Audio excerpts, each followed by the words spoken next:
പ്രത്യേകിച്ച് ഹൈക്കോടതിയിൽ നിന്നടക്കം അതിരൂക്ഷമായ വിമർശനങ്ങൾ ഉയർന്നു വരുമ്പോഴാണ് മുഖ്യമന്ത്രിയുടെ ഭാഗത്ത് നിന്ന് ഇത്തരം പ്രതികരണങ്ങൾ കൂടി ഉണ്ടാകുന്നത്. നേരത്തെ ഹൈക്കോടതി ഹേമ കമ്മിറ്റി റിപ്പോർട്ടുമായി ബന്ധപ്പെട്ട് സർക്കാരിനെതിരെ അതിരൂക്ഷ വിമർശനം ആണ് ഉന്നയിച്ചത്. പ്രത്യേകിച്ച് ഈ റിപ്പോർട്ട് തയ്യാറാക്കപ്പെട്ട് ഇത്രയും നാൾ എവിടെയായിരുന്നു, എന്തുകൊണ്ട് നടപടി ഉണ്ടായില്ല എന്ന ചോദ്യമടക്കം ഉന്നയിക്കപ്പെടുകയാണ്. വാർത്തയുടെ വിശദാംശങ്ങളുമായി ആജ്ഞ തുടരുന്നുണ്ട്. ആജ്ഞ, വളരെ പ്രധാനപ്പെട്ട നിർദ്ദേശം എന്നത് ഈ റിപ്പോർട്ട് SITക്ക് കൈമാറണം എന്നതാണ്. അതായത് എന്തൊക്കെ കുറ്റകൃത്യങ്ങളാണോ എന്തൊക്കെ ചൂഷണങ്ങളാണോ നടന്നത് എന്ന് ഈ സമിതിക്ക് പരിശോധിക്കാം. അവിടെ ആരുടെയും പേരുകൾ വെട്ടിമാറ്റപ്പെടുന്നില്ല, ആർക്കെതിരെയാണോ ആരോപണം എന്നത് വെട്ടിമാറ്റപ്പെടുന്നില്ല, ഏതൊക്കെ തരത്തിലുള്ള നീചപ്രവൃത്തികളാണ് സിനിമാ മേഖലയിൽ നടക്കുന്നത് അത് അപ്പാടെ ഈ കമ്മിറ്റിയുടെ ഉള്ളടക്കം മനസ്സിലാക്കി പ്രവർത്തിക്കാൻ ഈ സമിതിക്ക് സാധിക്കും. ഇതിൽ പേരുകൾ പുറത്തു വരികയോ അല്ലെങ്കിൽ സ്വകാര്യത ലംഘിക്കപ്പെടുകയോ എന്നതൊന്നുമല്ല കോടതിക്ക് മുന്നിൽ ഉള്ളത്. ഇത്രയും ഗൗരവമായ ഒരു റിപ്പോർട്ട് മുന്നിലെത്തിയിട്ട് സർക്കാർ സംവിധാനങ്ങൾ എന്തുകൊണ്ട് നിശബ്ദത പാലിച്ചു എന്ന ചോദ്യമാണ്.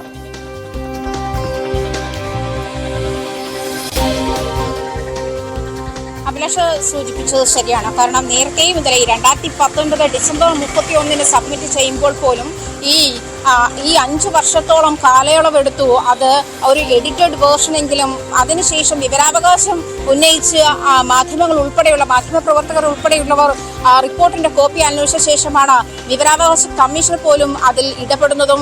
ഇതിനകത്ത് അങ്ങനെയെങ്കിൽ പബ്ലിക്കിന് കൂടി റീച്ച് ആകുന്ന തരത്തിലേക്ക് അതിനെ എഡിറ്റഡ് വേർഷനാക്കി മാറ്റി, അതല്ലെങ്കിൽ പ്രതികളുടെയും മൊഴി നൽകിയവരുടെയും പേര് വിവരങ്ങളോ മറ്റ് അവരെ തിരിച്ചറിയുന്ന സാഹചര്യങ്ങളോ ഒഴിവാക്കി അത് പബ്ലിക്കിന് കൂടി നൽകുന്ന ഒരു സാഹചര്യത്തിലേക്ക് മാറണം എന്ന് വിവരാവകാശ കമ്മീഷന്റെ ഉത്തരവിനെ തുടർന്നാണ് വീണ്ടും അതിന്റെ എഡിറ്റഡ് വേർഷൻ ഉണ്ടാകുന്നതും അത് വീണ്ടും കോടതിയിൽ ഹേമ കമ്മിറ്റി റിപ്പോർട്ടായി സമർപ്പിക്കുന്നതും അതിനുശേഷമാണ്. അതേ തുടർന്നാണ് ഹേമ കമ്മിറ്റി റിപ്പോർട്ട് പുറത്തു വന്നതിനെ തുടർന്നാണ് പല സ്ത്രീകളും, അതായത് ഇതിനു മുൻപ് ഹേമ കമ്മിറ്റിയുടെ മുൻപാകെ മൊഴി നൽകാൻ ഹാജരാകാത്ത പല സ്ത്രീകളും ഇത്തരത്തിലുള്ള പരാതികളുമായി അതിൽ ലൈംഗിക ചൂഷണമുണ്ട്, അതിൽ തൊഴിൽ വിവേചനമുണ്ട്, അതല്ലെങ്കിൽ തങ്ങൾ ആ തൊഴിലിടത്തിൽ നേരിടേണ്ടി വന്നിട്ടുള്ള അത്തരം ക്രൂരമായ സാഹചര്യങ്ങളെ പറ്റിയും സമ്മർദ്ദങ്ങളെ പറ്റിയും അവർ വ്യക്തമാക്കുന്നുണ്ട്.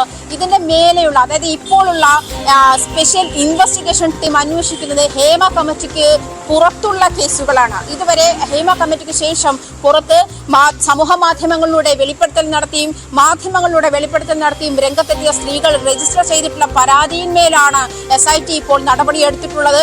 ഇതിന് പ്രത്യേക അന്വേഷണ സംഘം, അതായത് ഹേമ കമ്മിറ്റി റിപ്പോർട്ടിന്മേലുള്ള കേസുകൾ അന്വേഷിക്കാൻ, മൊഴി നൽകിയതിൽ ഹേമ കമ്മിറ്റിക്ക് മുൻപാകെ നൽകിയ മൊഴിയുടെ അടിസ്ഥാനത്തിൽ കേസുകൾ അന്വേഷിക്കാൻ ഒരു സ്പെഷ്യൽ ഇൻവെസ്റ്റിഗേഷൻ ടീം വേണം എന്നുള്ള ഒരു സാഹചര്യത്തിലേക്ക് ഇത് നീങ്ങുമ്പോൾ എന്നൊരു ആവശ്യം ഉന്നയിച്ചിട്ടാണ് ഹൈക്കോടതിയുടെ മുൻപാകെ പൊതുതാൽപര്യ ഹർജി വന്നത്. ഇന്ന് സ്പെഷ്യൽ ടീം, അതായത് ഡിവിഷൻ ബെഞ്ച്, സ്പെഷ്യൽ ബെഞ്ച് പരിഗണിച്ചിട്ടുള്ള ആദ്യ കേസും അത് തന്നെയാണ്. ഇതിന് പ്രത്യേക അന്വേഷണ സംഘം വേണമെന്നുള്ള പൊതുതാൽപര്യ ഹർജിയാണ്. അത് ഹേമ കമ്മിറ്റി റിപ്പോർട്ടിന്മേലുള്ള പരാതിയിന്മേൽ അന്വേഷണം വേണം, അത് അന്വേഷിക്കാൻ പൊതുവായിട്ടൊരു പൊതു താൽപര്യ ഹർജി നൽകി അതിനൊരു ടീം വേണം എന്നും ആവശ്യപ്പെട്ടുകൊണ്ടാണ്. അത് ഈ പ്രത്യേക അന്വേഷണ സംഘത്തെ ഉദ്ദേശിച്ചായിരുന്നില്ല. പക്ഷേ ഇപ്പോൾ ഹേമ കമ്മിറ്റി റിപ്പോർട്ടിന്റെ പൂർണ്ണരൂപം പ്രത്യേക അന്വേഷണ സംഘത്തെ ഏൽപ്പിക്കാൻ കോടതി ഉത്തരവിട്ടതിനെ തുടർന്ന് അതിലേതാണ്ട് വ്യക്തത വന്നിരിക്കുകയാണ്. പ്രത്യേക അന്വേഷണ സംഘം ഈ കേസ് അന്വേഷിക്കുന്നതോടെ ഹേമ കമ്മിറ്റി റിപ്പോർട്ടിനകത്തും മൊഴി നൽകിയിട്ടുള്ള അല്ലെങ്കിൽ അതിൽ ആരോപിതരായിട്ടുള്ള പ്രതിസ്ഥാനത്തുള്ള ആളുകൾക്കെതിരെയും അന്വേഷണം വരുമെന്നുള്ള കാര്യം വ്യക്തമാണ്. സ്പെഷ്യൽ ഇൻവെസ്റ്റിഗേഷൻ ടീം ഇക്കാര്യത്തിൽ തിടുക്കം കാണിക്കരുത്, സാവകാശം, ഉത്തരവാദിത്വ ബോധത്തോടെ, ഇച്ഛാശക്തിയോടെ ഈ കേസിനെ ഏറ്റെടുക്കണമെന്നും കോടതി നിർദ്ദേശിച്ചിട്ടുണ്ട്.